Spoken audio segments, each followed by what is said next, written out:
So ito na mga kababayan. Dito naman tayo sa sunod. Si Harry Roque.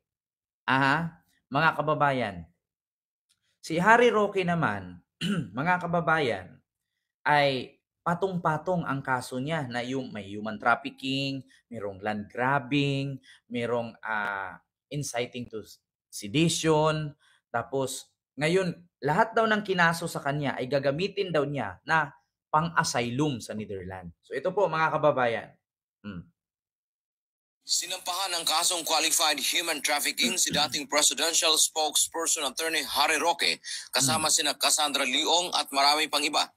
Kaugnay ito sa operasyon ng Philippine Offshore Gaming Operator o POGO sa Porac, Pampanga na sinasabing sangkot sa illegal na gawain tulad ng illegal recruitment.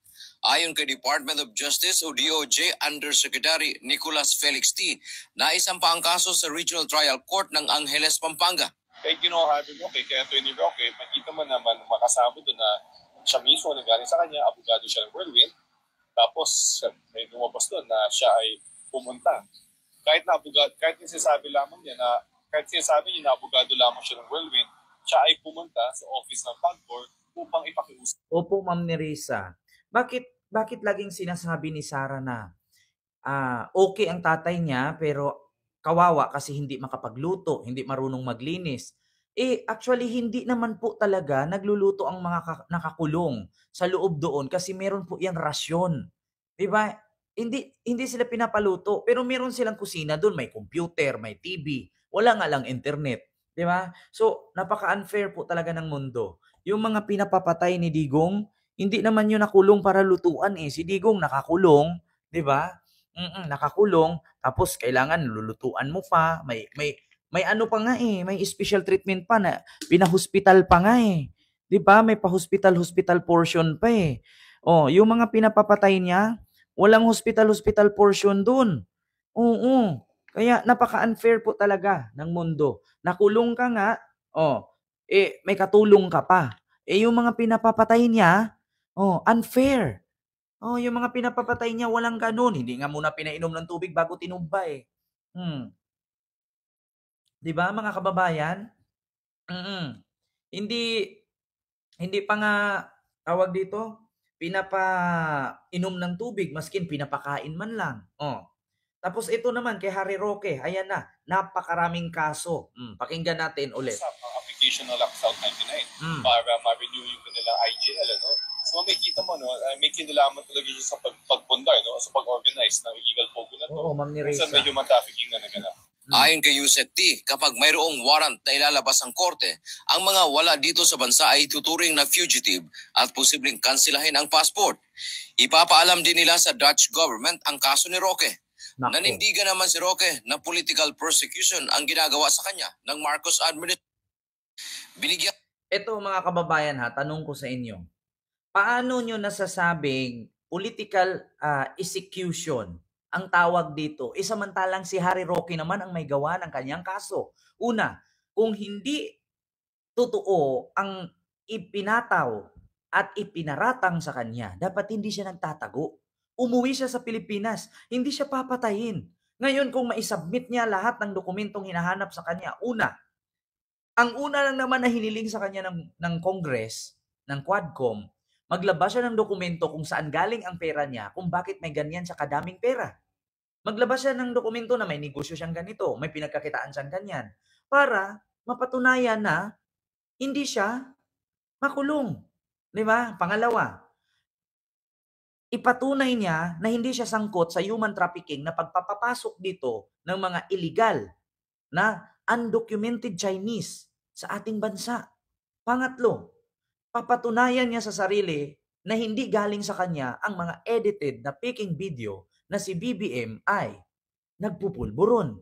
Tatlo lang naman yan Kung masagot niya lahat dyan, absuelto siya. Bakit kailangan niyang magtago? Di ba? Hayaan mo na Sir Jerby, na-actionan ko na po yan. Sa CIDG na lang po kami magkita. Mahirap yan. Okay nga lang cyber libel, makapagpiansa ka pa. Pero yung ganyan, mahirap yan.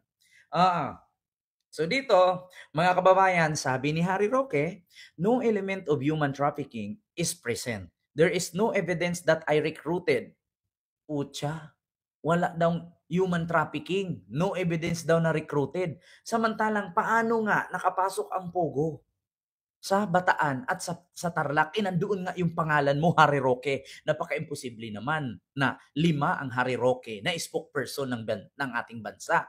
Iisa lang naman ang Harry Roque na mataba, na guilty, na mukhang si Barney, na spokesperson ni Duterte. Nakalagay ang mga pangalan mo dun sa dokumento, sa pag-grade, sa Pugo Hub, sa Tarlac, sa Pampanga. Nandun ang pangalan mo. Nandun mga dokumento na spokesman Harry Roque, attorney.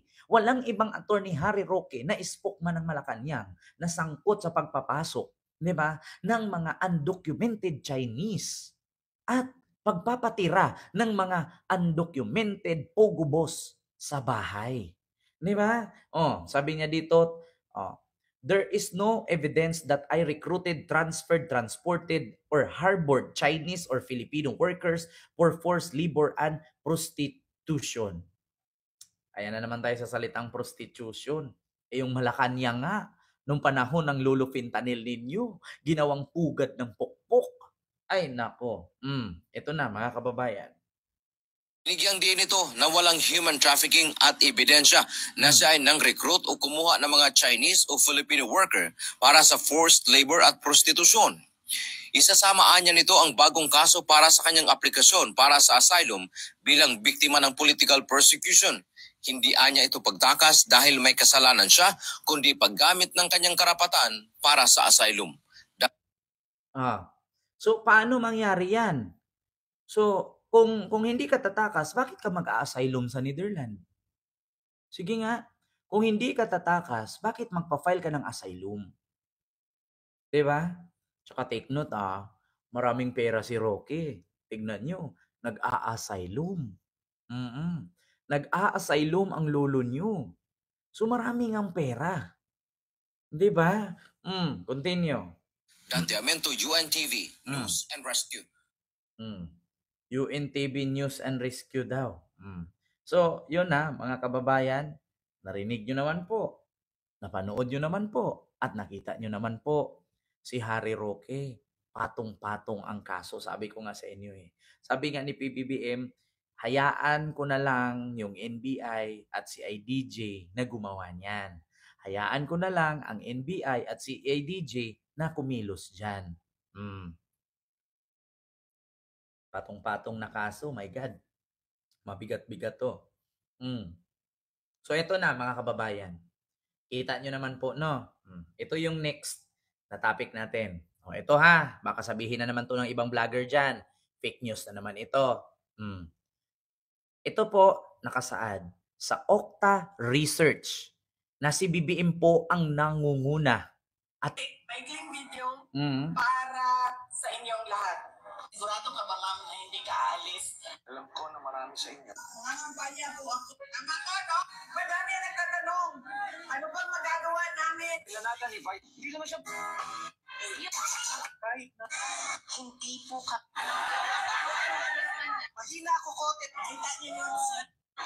Laba, hindi siya marunong maglinis ng kanyang kwarto. Dahil lahat yun, buong buhay niya ay ginawa ng mga asawa niya para sa kanya. Dahil marami pong asawa ang...